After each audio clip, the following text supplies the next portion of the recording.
দীর্ঘ ৩৪ বছর পর পশ্চিমবঙ্গে ফের অনুষ্ঠিত হতে চলেছে বিশ্ব ইজতেমা।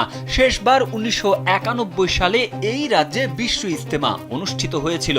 ৩ দশকেরও বেশি সময় পর ২০২৬ সালের শুরুতেই আবার এই আন্তর্জাতিক ধর্মীয় মহাসমাবেশের সাক্ষী হতে চলেছে পশ্চিমবঙ্গ।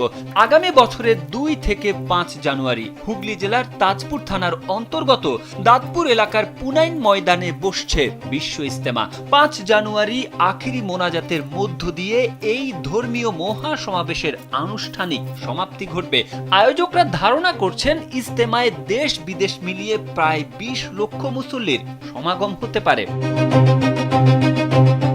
ইজতেমাকে কেন্দ্র করে যাতে রাজ্যের শান্তি শৃঙ্খলা বিঘ্নিত না হয় এবং অনুষ্ঠান নির্বিঘ্নে সম্পন্ন হয়, সেজন্য সোমবার নবান্নে উচ্চ পর্যায়ের বৈঠক করেন মুখ্যমন্ত্রী মমতা বন্দ্যোপাধ্যায়। নবান্ন সূত্রে জানা গেছে, আন্তর্জাতিক ধর্মীয় এই অনুষ্ঠানে কোনো রকম অপ্রীতিকর ঘটনা যাতে না ঘটে সেজন্য সবাইকে সজাগ থাকতে বললেন মমতা বন্দ্যোপাধ্যায়। ইজতেমায় আগত মুসল্লিদের অতিথির মতো সম্মান, শৌচালয়, বিদ্যুৎ, বিশুদ্ধ পানি ও স্বাস্থ্য পরিষেবা নিশ্চিত করতে প্রশাসনকে বিশেষ ব্যবস্থা নেওয়ার নির্দেশ দেওয়া হয়েছে।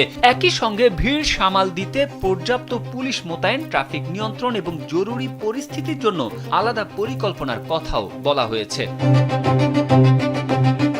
এদিকে আগামী ২০২৬ সালে বাংলাদেশে বিশ্ব ইজতেমা জানুয়ারির পরিবর্তে মার্চ মাসে অনুষ্ঠিত হবে। তাবলিগ জামাতের সূরায়ে নেজামের নেতা মুফতি কেফায়াতুল্লাহ আজহারি এ তথ্য নিশ্চিত করেছেন। গেল ৩ নভেম্বর রাজধানীর জাতীয় প্রেস ক্লাবে তাবলিগ জামাত বাংলাদেশ সূরায়ে নেজামের আয়োজিত এক সংবাদ সম্মেলনে তিনি এ ঘোষণা দেন। তিনি বলেন, সরকারের প্রস্তাবে রাজি হয়ে এবারের বিশ্ব ইজতেমা মার্চ মাসে করা হবে।